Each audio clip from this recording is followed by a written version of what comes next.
नमस्कार शेतकरी मित्रांनो, तुम्ही सुद्धा लाईनीने जर त्रस्त झालेला असाल म्हणजे वीज कंपनीमुळे शेतीच्या लाईनसाठी त्रस्त झालेला असाल तर तुमच्यासाठी सुद्धा आपण एक महत्त्वाची आणि आनंदाची बातमी घेऊन आलेलो आहोत। म्हणजे मागेल त्याला आता सोलार पंप मिळणार आहे।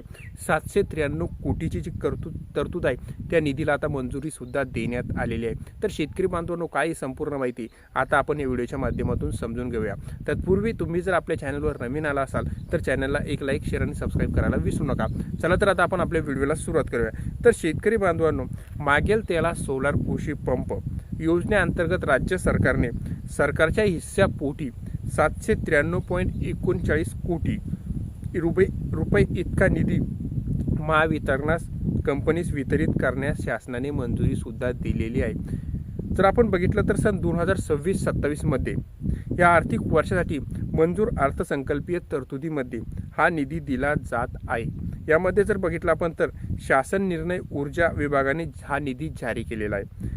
सौर कृषी पंप योजनेच्या अंतर्गत महावितरण कंपनीने सर्व वर्गावरील लाभार्थ्यांसाठी आस्थापित केलेल्या सौर कृषी पंपासाठी हा निधी अध्यक्ष व व्यवस्थापकीय संचालक महाराष्ट्र राज्य वीज वितरण कंपनी मर्यादित मुंबई यांना उपलब्ध करून सुद्धा देण्यात आलेला आहे।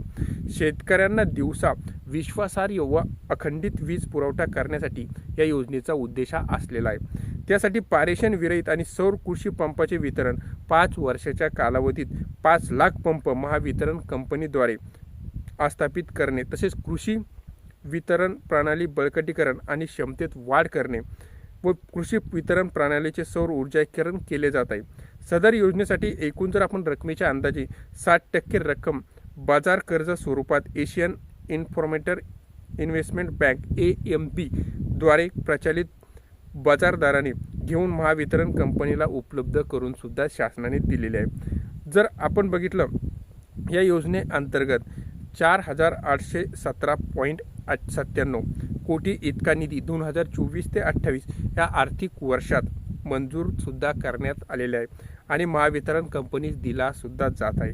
सन 2025-26 मध्ये महावितरण कंपनीने जर आपण बघितलं मागेल त्याला सौर कृषी पंप या योजनेअंतर्गत सर्व वर्गातील लाभार्थ्यांसाठी आस्थापित केलेल्या सौर कृषी पंपासाठी सरकारच्या हिस्स्यापोटी 1694 कोटी इतका निधी महावितरण कंपनीस वितरित सुद्धा केलेला आहे। तसेच आणखी एका शासन कंपनीच्या माध्यमातून 1661 कोटी निधी महावितरण कंपनीला उपलब्ध सुद्धा करून दिला जातो। या योजनेअंतर्गत सर्व वर्गातील लाभार्थ्यांच्या आस्थापित केलेल्या 3,17,172 सौर कृषी पंपासाठी सरकारच्या हिस्सेच्या उर्वरित 793.79 कोटी रुपयाचा निधी देण्याची सुद्धा विनंती करण्यात आलेली आहे। त्यानुसार कारवाई सुद्धा करण्यात आलेली आहे। हा निधी केवळ योजनेसाठी सन 2026-27 या आर्थिक वर्षासाठी खर्च करण्यात येईल याची खातरजमा सुद्धा करण्यात यावी। याबाबत त्रैमासिक अहवाल सादर करण्याची जबाबदारी संचालक अर्थ महावितरण यांची राहील असे सुद्धा त्यामध्ये नमूद करण्यात आलेले आहे। मागेल त्याला सौर पंप योजनेअंतर्गत महाराष्ट्र देशात आघाडीवर आहे। राज्यात दररोज सुमारे 1500 पंप बसवले जात आहे।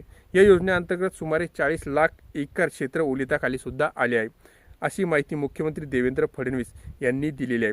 या योजनेअंतर्गत शेतकऱ्यांना 3चा असो किंवा 5 किंवा 7.5 अश्वशक्ती HP क्षमतेचा पंप सुद्धा देण्यात येत आहे। जर 10 अश्वशक्ती क्षमतेचा पंप बसवला तर वरील 2.5 अश्वशक्तीचा खर्च शेतकऱ्याला करावा लागतो। यासाठी शेतकऱ्यांना 10% खर्च करावा लागतो आणि 90% अनुदान जे आहे केंद्र आणि राज्य सरकारकडून मिळत असते। ही होती शेतकरी बांधवांसाठी महत्त्वाची आणि आनंदाची बातमी। म्हणजे मागेल त्याला सोलार पंपसाठी आता 793 कोटी रुपयाचा निधी सुद्धा मंजूर करण्यात आलेला आहे। तर माहिती कशी वाटली नक्की सांगा। धन्यवाद।